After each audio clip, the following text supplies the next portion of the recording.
성도 여러분, 오늘은 예수님께서 우리의 죄를 담당하시기 위해 십자가를 지신 2021년도 성금요일입니다.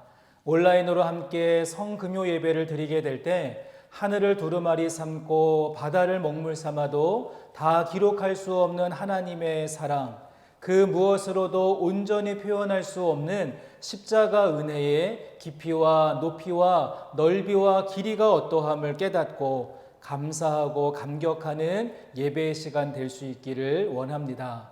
특별히 올해 성금요 예배는 예수님께서 십자가에서 남기신 마지막 7마디의 말씀을 묵상하고 살펴보려고 하는데요.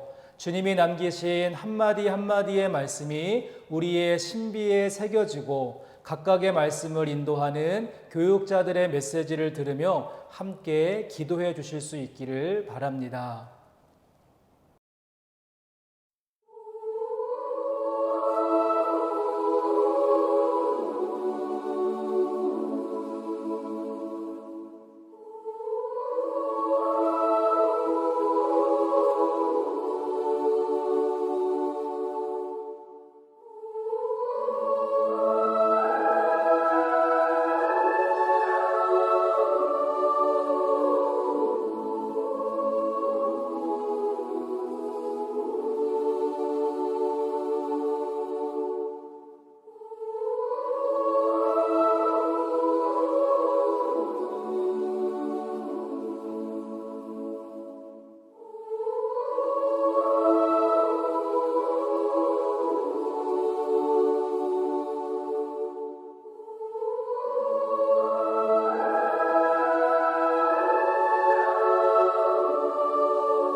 온 세상을 창조하신 하나님, 지금도 역사를 주관하시며 우리 인생과 일상 가운데 함께 하시는 임마누엘 주님을 고백합니다.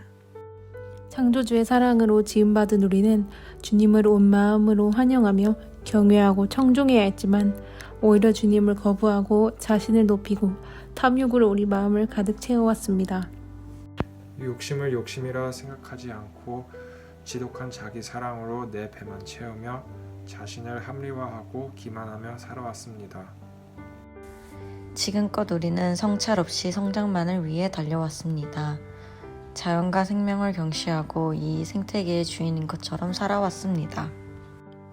우리는 그동안 먹고 마시고 버리며 거두고 짓고 허물며 주님이 창조하신 자연과 생명을 잘 관리하기보다 소비하고 남용했음을 고백합니다. 벌써 팬데믹 상황이 1년째 지속되고 있습니다. 이 시기를 보내며 우리가 얼마나 연약한 존재인지 다시 한번 생각해 봅니다.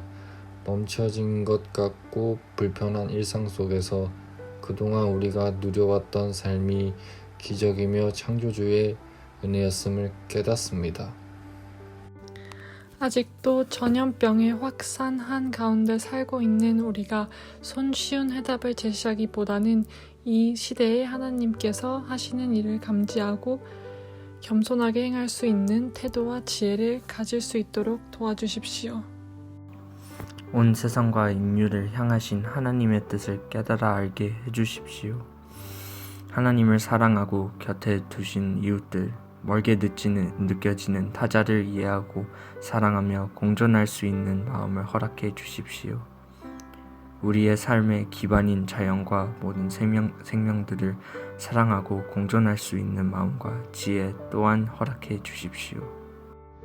십자가와 복음의 의미를 오해한 채 타자에 대한 혐오와 폭력에 앞장섰으며 귀를 닫고 오만한 태도로 사회 속에서 염증을 느끼는 존재가 된 교회의 모습을 용서하시고 새롭게 변화가 되게 해주십시오.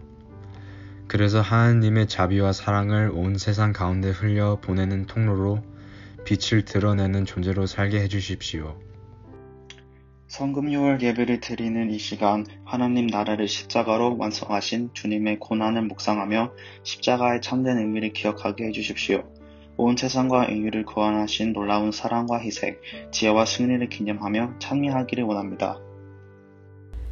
주님의 보혈과 십자가를 의지하오니 죄 많은 우리를 정결케 하시고 주님의 자비와 사랑으로 우리를 변화시켜 주십시오. 묵상하고 성찰하며 공감하는 성도로 살게 해주십시오.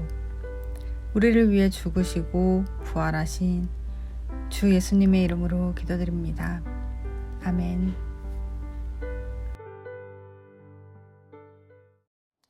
예수님께서 십자가에서 남기신 7마디의 말씀 가운데 첫 번째 말씀은 용서의 말씀으로 아버지 저들의 죄를 사하여 주옵소서 자기들이 하는 것을 알지 못함이니이다 라고 말씀하셨습니다. 우리 인간이 가지고 있는 본성 가운데 극심한 고통을 당하거나 극에 달하는 어려움을 만나게 되면 우리의 모습은 어떻습니까? 우리는 주변을 둘러보거나 또 주위에 있는 사람들을 생각할 겨를이 없고 마음의 여유가 생기지 않습니다. 또한 부끄러운 일을 당하거나 수치스러운 현장에 있게 되면 사람들 앞에 당당히 서는 것이 무서워지고 아무도 없는 곳에 숨거나 타인을 향한 마음을 닫는 것이 우리의 본성이라고 할 수 있는데요. 여러분, 예수님께서는 어떻게 하셨습니까? 극심한 고통의 자리, 부끄럽고 수치스러운 자리에서 입술을 열어 아버지 저들의 죄를 사하여 주시옵소서, 저들을 염려하시고 저들을 용서하시고 저들을 위해 중보하셨다는 것입니다. 베드로의 경우 얼마 전 예수님과 같은 도당이다라고 추궁을 받게 되자 자기의 한 목숨 구하기 위해 3번씩이나 주님을 모른다라고 부인했지만 여러분, 예수님은 그렇게 하지 않으셨습니다. 고통의 자리에서도 용서를 말씀하셨고 부끄러움의 자리에서도 저들을 생각하셨다는 사실입니다. 저는 이 말씀을 묵상할 때 로마서 8장 35절 말씀이 떠올랐습니다. 누가 우리를 그리스도의 사랑에서 끊으리요? 환난이나 곤고나 박해나 기근이나 적신이나 위험이나 칼이랴 그 어떤 것도 우리를 그리스도의 사랑에서 끊을 수 없느니라. 십자가의 환난도 십자가의 고통도 십자가의 수치도 우리를 향한 그리스도의 사랑을 끊을 수 없었던 줄로 믿습니다. 여러분, 또한 예수님은 그 최악의 자리에서 저들과 우리를 생각하시되 저들과 우리의 무엇을 놓고 특별히 기도하셨습니까? 아버지 저들의 죄를 사하여 주옵소서 죄의 문제를 가지고 기도하셨지요. 여러분, 이것은 유일하게 예수님만이 드릴 수 있는 기도였습니다. 제가 아무리 성도님들의 죄를 사하여 주옵소서 간절하게 울부짖으며 기도하고 수백 번 기도한다라고 해도 그것은 별로 의미가 없을 것입니다. 왜냐하면 저는 그 기도에 대한 대가를 치르지 않았기 때문이죠. 하지만 우리 주님은 모든 죄를 사하는 기도를 드릴 수 있었는데 그 정당한 근거가 무엇입니까? 십자가에서 우리의 죄를 도말하셨고 거룩한 보혈로 죄에 대한 모든 값을 지불하셨기에 얼마든지 죄사함을 선포하며 기도드리실 수 있는 자격과 조건을 가지셨다는 사실입니다.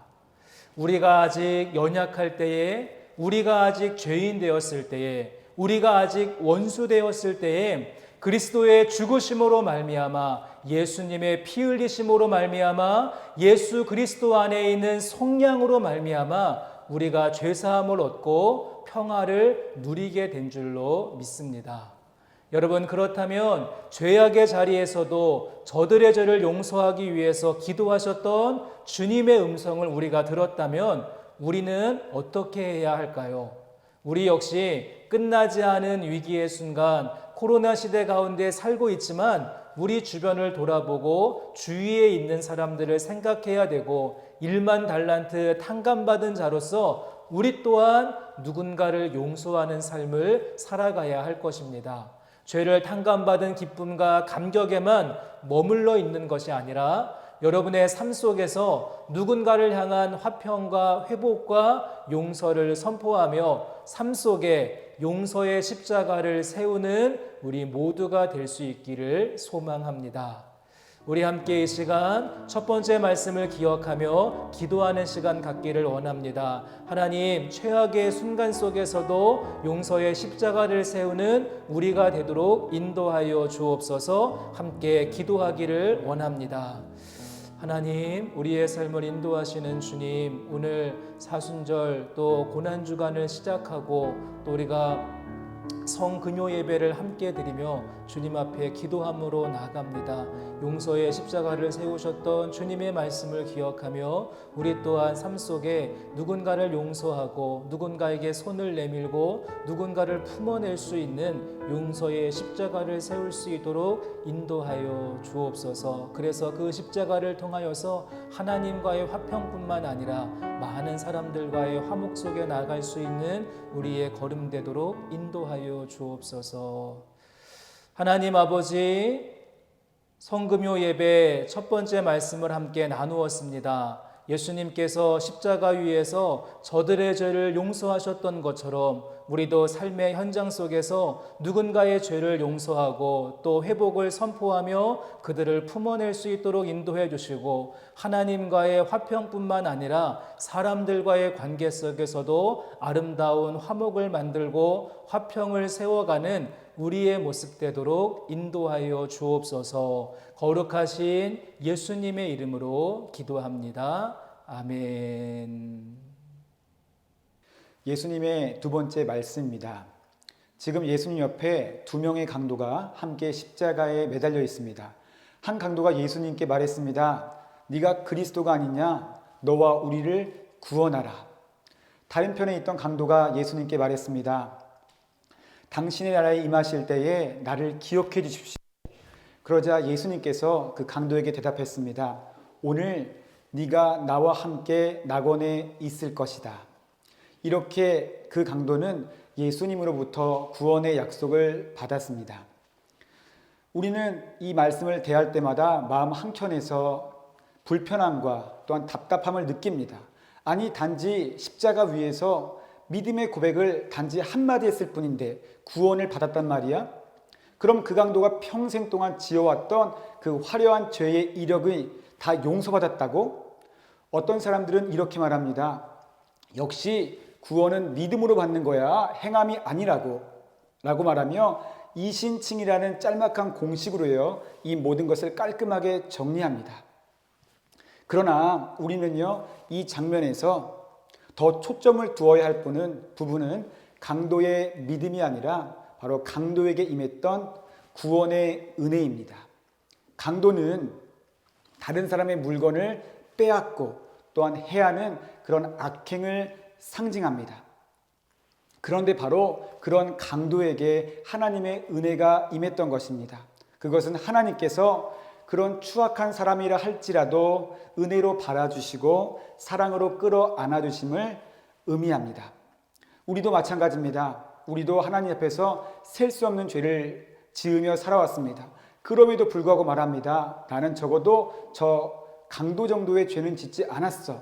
나는 다른 사람의 물건을 빼앗지 않았다고. 그러나 곰곰이 생각해 보면 우리도 하나님 앞에서 마치 강도와 같이 살았습니다.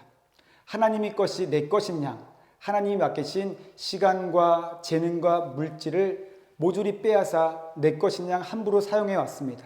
그럼에도 불구하고 하나님께서는 강도와 같은 저를 찾아와 주시고 그리고 만나 주시고 구원해 주시고 하나님의 자녀로 삼아 주셨습니다. 이것이 제 믿음 때문이라고요. 이것이 제 어떠한 행함 때문이라고요. 그에 앞서서 그것은 강도 같은 나에게 임한 하나님의 한량없는 은혜와 사랑 덕분일 것입니다.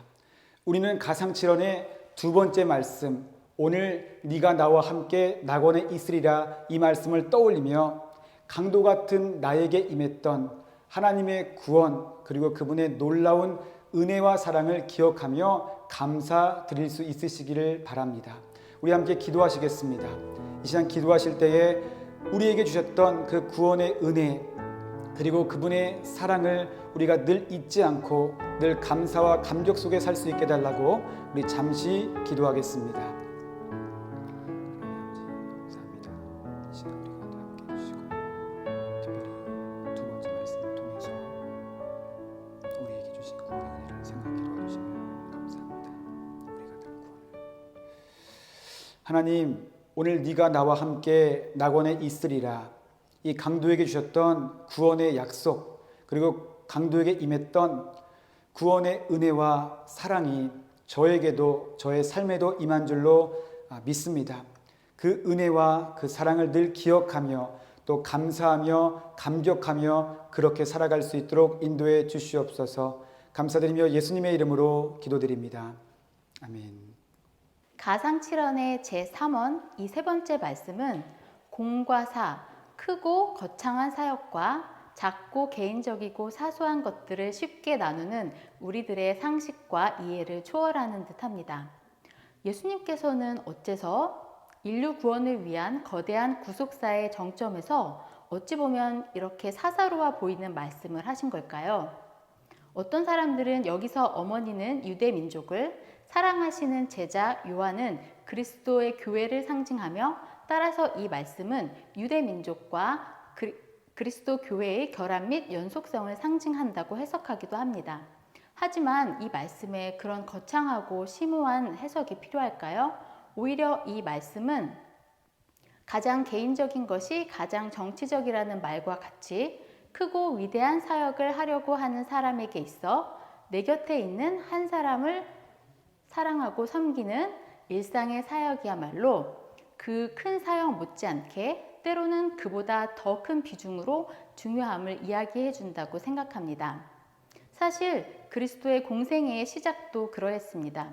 어찌 보면 사사로운 누군가의 결혼식장에서 예수께서는 어머니의 염려를 보시고 자신의 때가 아님에도 불구하고 상대방의 필요에 반응하셨습니다.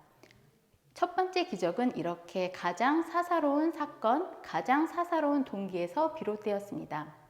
예수님께서는 그리스도교의 가장 크고 중요한 사역의 정점에서 고통 가운데 죽어가시면서도 내게 맡겨진 한 사람을 보듬는 오늘의 사역을 소홀히 하지 않으셨습니다.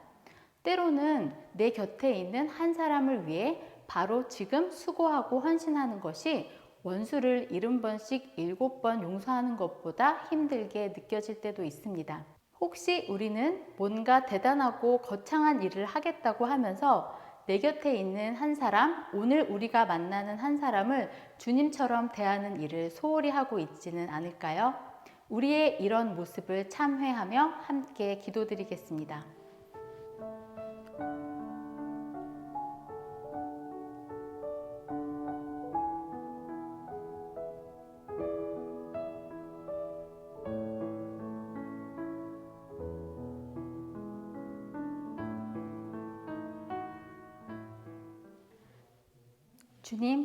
주님은 공생의 시작에서 그리고 정점, 그 십자가의 고통 가운데서도 자기에게 맡겨진 한 사람을 소홀히 하지 않으셨습니다. 자신의 고통에 함몰되지 않고 최후까지 타인을 위한 존재이셨습니다. 공과 사, 크고 작은 것을 쉽게 나누면서 크고 눈에 띄는 걸출한 것들에만 우리의 마음을 두는 우리들의 인식의 편협함과 오류와 오만함을 용서하여 주시옵소서. 주님을 닮아 큰 사랑 안에 작아 보이는 작은 사랑들도 소홀히 하지 않는 저희가 되게 하여 주시옵소서. 감사드리며 거룩하신 예수 그리스도의 이름으로 기도합니다. 아멘. 가상칠언 네 번째 말씀은 하나님께로부터 버림받은 예수님의 절규입니다.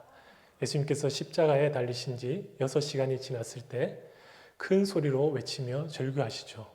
엘리 엘리 라마 사박다니, 나의 하나님 어찌하여 나를 버리셨나이까. 예수님께서는 항상 하나님을 향해 아버지라고 부르셨죠. 그런데 이상하게도 이번만큼은 아버지가 아닌 하나님으로 부르고 있습니다. 여러분, 왜 예수님께서는 아버지가 아닌 하나님으로 부르셨을까요? 그것은 하나님으로부터 완전히 버림받으셨기 때문입니다. 이제 아버지와 아들의 관계가 다 끊어지고 이제는 아무런 관계없는 그저 하나님 앞에 죄인인 상태로 서 있는 것이죠. 마치 법의 심판을 기다리는 죄수가 재판장을 부르는 것처럼 그렇게 아무 관계 없어진 아버지를 향해 그저 하나님이라고 부르고 있는 것입니다. 신명기 21장에 보면 나무에 달린 자마다 하나님께 저주를 받은 것이다 말씀하고 있습니다. 하늘과 땅 가운데에 매달린 시체는 사람뿐만 아니라 하나님께 저주를 받은 것이 의미하는 것입니다. 그래서 예수님의 십자가는 자기 백성으로부터 버림받을 뿐만 아니라 하나님께 저주를 받고 버림받은 것을 의미하는 것이죠. 예수님께서 잡히시기 전날 밤에 겟세마네에서 간절히 기도하셨죠. 예수님께서 그렇게 간절함으로 기도하신 것은 그 마음 가운데 큰 두려움이 있었던 것입니다. 인간으로서 당하는 육체적인 고통에 대한 두려움도 있었겠지만 그보다 훨씬 더 큰 고통은 바로 하나님께 단절을 두고 버림받는 그 고통이었죠. 예수님의 그 십자가는 결코 연극 같은 것이 아니었습니다. 죽고 난 뒤에 3일만 있으면 다시 살아날 것이니 조금만 참거라 그렇게 위로하신 것도 아니었습니다. 하나님은 아들을 그저 십자가의 죽음에 내버려 두셨죠. 아들을 완전히 버리신 것입니다. 예수님께서 이렇게 큰 고통을 당하신 것은 우리를 향하신 너무나 크신 사랑 때문이었죠. 우리가 받아야 할 저주를 주님께서 대신 받으시고 우리에게는 영원한 자유와 기쁨을 주셨습니다. 우리가 주님의 그 십자가를 기억할 때마다, 주님의 그 십자가를 바라볼 때마다 주님의 그 크신 사랑과 희생을 우리는 기억해야겠습니다. 주님의 그 십자가의 사랑을 우리 마음 가운데 깊이 새기고 주님의 십자가를 따라가는 저와 여러분이 되기를 간절히 소망합니다. 이 시간에 우리 같이 한번 기도하기 원합니다. 우리를 향해서 죄인이라 부르시지 않고 의인이라 불러주시는 주님의 그 크신 사랑을 기억하며 우리가 받아야 될 그 저주와 그 슬픔을 주님께서 다 짊어지시고 우리에게 영원한 생명과 기쁨을 주신 주님, 온전히 주님을 따르기 원합니다. 주님의 그 십자가의 길을 따라가기 원합니다. 우리 같이 한번 기도하며 나가겠습니다. 살아계신 하나님 아버지, 주님의 그 사랑을 기억하기 원합니다. 우리 위해서 죽으시고 주님 그 귀한 생명을 우리에게 주신 주님을 기억합니다. 하나밖에 없는 그 아들을 우리를 너무나 사랑하셔서 내어주신 주님의 그 사랑을 또한 기억합니다. 하나님, 우리가 우리 마음 가운데 큰 감격과 사랑으로 살아내게 하시고 온전히 주님을 따라가는 우리 삶이 되게 하여 주시옵소서. 주님을 의지하며 주님을 기억하며 주님께 나아가기 원합니다. 살아계신 아버지 하나님, 온전히 주님의 십자가를 바라보며 주님을 따라가길 소망합니다. 이젠 나 자신을 위해 사는 것이 아니라 온전히 주님을 위해 살아가는 우리가 되게 하여 주시옵소서. 이제 온전한 주님의 제자가 되어 주님 가신 그 길을 따라가길 원합니다. 주님 가신 그 길을 따라갈 때 지치지 않고 끝까지 따라갈 수 있도록 우리 안에 힘과 용기를 부어 주시옵소서. 이 모든 말씀 살아계신 예수님의 이름으로 기도합니다. 아멘. 다섯 번째, 고통에 대한 말씀입니다. 요한복음 19장 28절. 그 후에 예수께서 모든 일이 이미 이루어진 줄 아시고 성경을 응하게 하려 하사 이르시되 내가 목마르다 하시니. 목마름은 인간에게 있어서 가장 큰 고통일 것입니다. 사람은 음식 없이는 3주를 버틸 수 있지만 물 없이는 3일 이상을 버티기 어렵다고 하죠. 목마름은 인간의 가장 기본적인 생존 욕구이며 필요입니다. 인간의 몸을 입으신 예수님은 이 목마름, 갈증을 경험하셨습니다. 십자가에서 피와 물을 다 쏟으시고 극심한 고통과 갈증을 경험하시며 나지막한 신음으로 목마르다 말씀하십니다. 이 대목은 예수님이 우리와 똑같은 육신의 한계와 연약함과 고통을 경험하셨던 것을 의미합니다. 우리가 사는 시대와 개인의 삶을 들여다보면 참 많은 한계와 고통을 마주할 때가 있습니다. 그때 우리는 어떻게 반응합니까? 내가 이런 고통 중에 있는데 주님은 뭐 하시냐고 원망하지는 않는지요. 하지만 우리가 기억해야 할 것은 주님은 우리의 한계와 고통을 잘 공감하는 분이라는 사실입니다. 성경은 말합니다. 히브리서 4장 15절에서 16절의 말씀. 우리에게 있는 대제사장은 우리의 연약함을 동정하지 못하실 이가 아니요 모든 일에 우리와 똑같이 시험을 받으신 이로되 죄는 없으시니라. 그러므로 우리는 긍휼하심을 받고 때를 따라 돕는 은혜를 얻기 위하여 은혜의 보좌 앞에 담대히 나아갈 것이니라.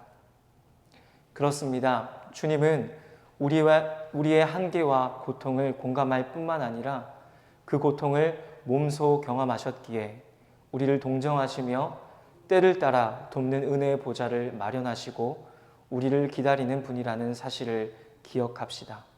또한 예수님의 고난의 십자가가 이루신 하나님 나라와 주님의 십자가를, 주님의 승리를 기억하며 고난 앞에서 겸손과 성찰로 나아갈 때 이 고난을 유익으로 승리와 영광으로 바꾸실 주님을 기대하며 바라보시기를 간절히 소원합니다. 이 시간 함께 기도하겠습니다. 주님은 모든 일에 우리와 똑같이 시험을 받으신 주님, 인간의 한계와 고통을 몸소 경험하신 주님이십니다. 그 주님께 간구하오니 고통 중에 신음하는 우리의 삶을 돌보시고 긍휼을 베풀어 주시옵소서.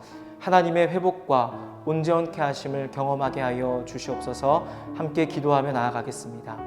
살아계신 주님, 우리의 고통과 우리의 한계를 주님 공감하시고 몸소 경험하신 그 주님을 기억합니다.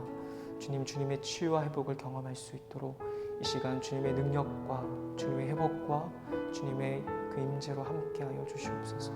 우리를 새롭게 하여 주시옵소서. 온전케 하여 주시옵소서. 살아계신 주님, 우리의 고통과 우리의 신음을 주님 공감하시고 주님 우리를 돌보시는 그 주님의 긍휼을 의지하며 은혜의 보좌 앞으로 나아가오니 우리를 치유하시고 온전케 하시고 새롭게 하여 주시옵소서. 모든 말씀 주 예수님의 이름으로 기도드립니다. 아멘. 예수님의 6번째 말씀입니다. 가상칠언의 6번째 말씀은 다 이루었다는 예수님의 짧은 외침의 말씀입니다. 예수님의 이 말씀은 나는 이겼다, 나는 완성했다, 나는 구원 사역의 마침표를 찍었다는 승리의 선언입니다. 그렇습니다. 예수님은 온 인류의 죄를 위하여 이 땅에 내려오셨습니다. 그분은 본래 하나님과 똑같은 본체시지만 스스로 낮추어서 죽기까지 복종하셨습니다. 그리고 십자가 위에서 그분의 피로 영원한 속죄를 이루시고 단번에 성소에 들어가셨습니다. 그 결과로 우리는 긍휼하심을 입었고 은혜의 보좌 앞에 담대하게 나갈 수 있게 되었습니다. 이렇게 예수님은 구원을 완성하셨습니다.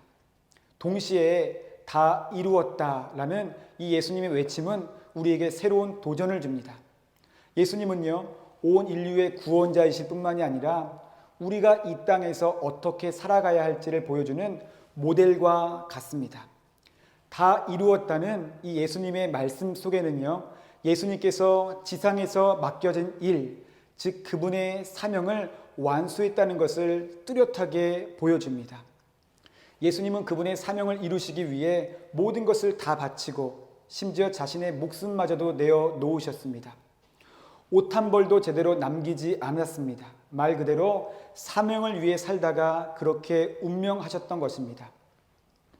그분의 뒤를 따르는 우리는 과연 지금 어떠한 삶을 살아가고 있는지요? 나의 모든 삶, 시간과 물질과 재능을 하나님의 사명과 연결시켜 살아가고 있는지요? 하나님의 사명이 나의 삶을 이끌어가는 최고의 목적이자 동기가 되고 있는지요? 사명자 사도 바울은 인생의 끝에서 이렇게 고백합니다. 나는 선한 싸움을 싸우고 달려갈 길을 마치고 믿음을 지켰으니 이제 후로는 나를 위하여 의의 면류관이 예비되었으므로 주 곧 의로우신 재판장께서 그날에 내게 주실 것이다 라고 고백합니다. 이것은 사명을 위해 열심히 살아왔던 그 바울의 승리의 계가인 것입니다. 동시에 바울은 하나님 나라에서 받을 그 상급을 바라보며 지금 회심의 미소, 만족의 미소를 짓고 있는 것입니다. 여러분, 우리 모두도 예수님처럼 그리고 바울처럼 그 사명의 꼴을 위해서 뛰어가고 계신지요? 그리고 그 사명의 꼴에서 받게 될 영원한 상급을 바라보며 오늘도 기뻐하고 계시는지요? 이 시간 다 이루었다 라고 말씀하신 이 예수님의 6번째 말씀을 기억하면서 나의 사명의 옷깃을 다시금 여밀 수 있는 귀한 은혜의 시간이 될 수 있기를 원합니다. 우리 시간 함께 기도하실 때에 하나님 우리에게 주신 그 사명을 늘 기억하고 그 사명을 이루기 위해 예수님처럼 바울처럼 다른 빡질하는 삶을 살 수 있게 해달라고 우리 잠시 기도하겠습니다. 하나님 아버지 감사합니다. 예수님처럼 바울처럼 삶의 끝에서 다 이루어놓으라고 고백하는 누구 될 수 있도록 인도해 주옵소서. 하나님 감사합니다. 사명을 이루셨던 예수님은 다 이루었다고 고백하셨습니다. 사명자 사도 바울은 인생의 끝에서 승리의 계가를 불렀습니다. 하나님, 우리도 우리에게 맡겨진 사명을 열심히 이루며 끝까지 열심히 뛰어가며 우리의 삶의 끝에서 예수님처럼 승리의 외침을 그리고 바울과 같이 승리의 계가를 부를 수 있도록 인도해 주시옵소서. 감사드리며 예수님의 이름으로 기도드립니다. 아멘. 이제 우리는 십자가에서 남기신 마지막 말씀을 살펴볼 차례가 되었는데요. 7번째 마지막 말씀은 아버지 내 영혼을 아버지 손에 부탁하나이다 라고 하는 기도였습니다. 예수님은 마지막 숨결, 마지막 호흡을 담아서 하나님을 향한 간구로 기도하고 계시는데요. 저는 이 짤막한 기도문 속에서 두 가지의 단어를 우리가 눈여겨보았으면 좋겠습니다. 먼저는 아버지라고 하는 말이죠. 아버지. 예수님은 2번씩이나 아버지를 부르셨습니다. 아버지, 내 영혼을 아버지 손에 부탁하나이다.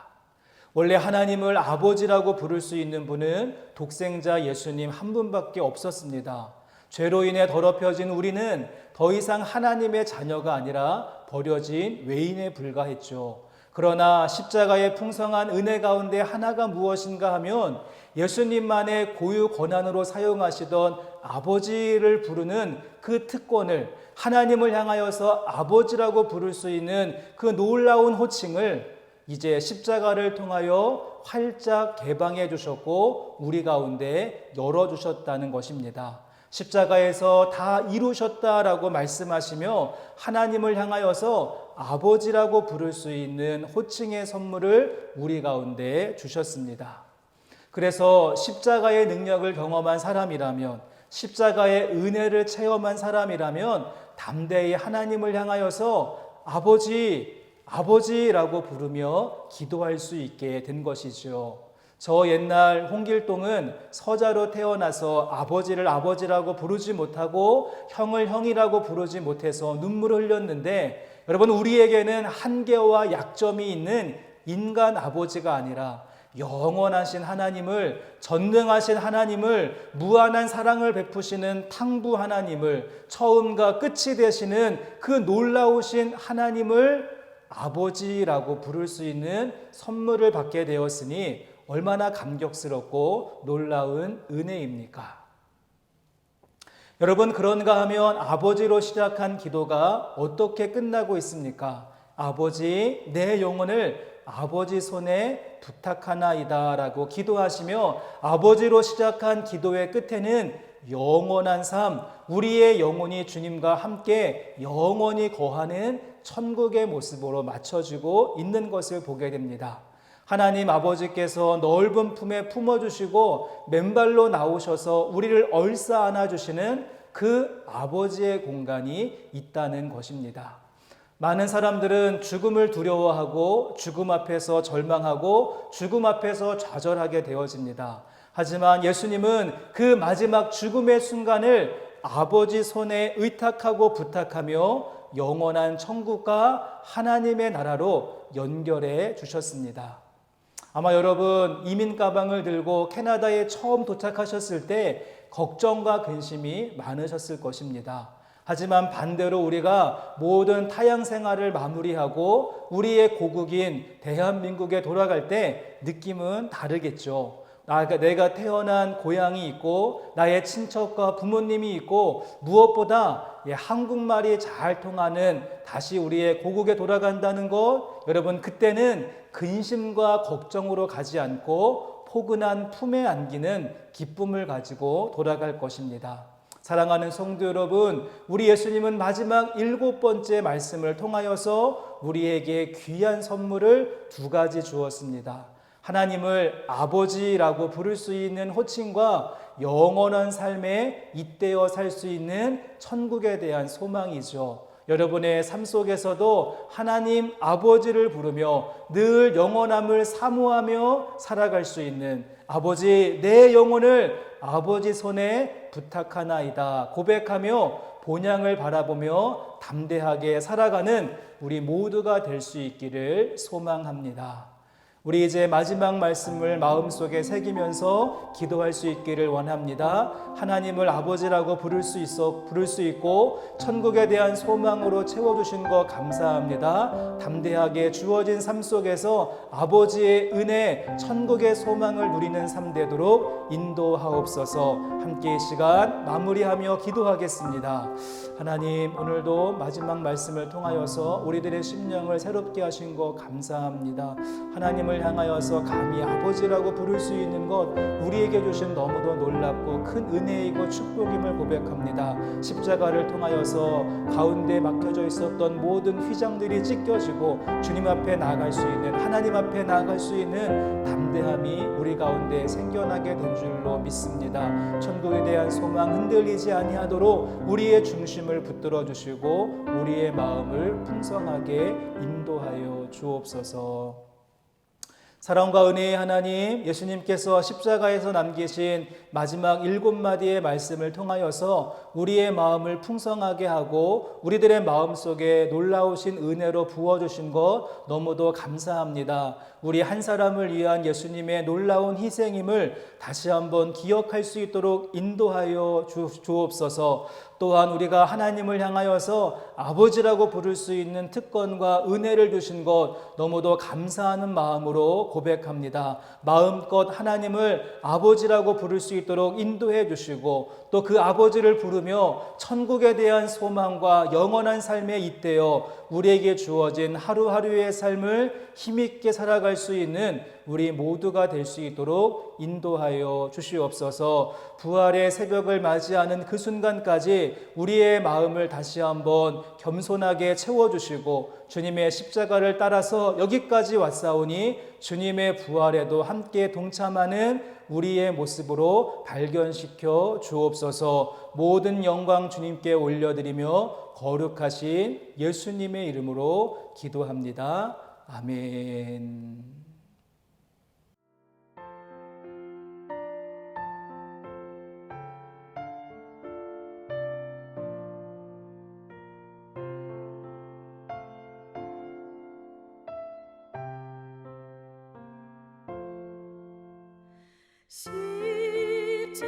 십자가로 가까이 나를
시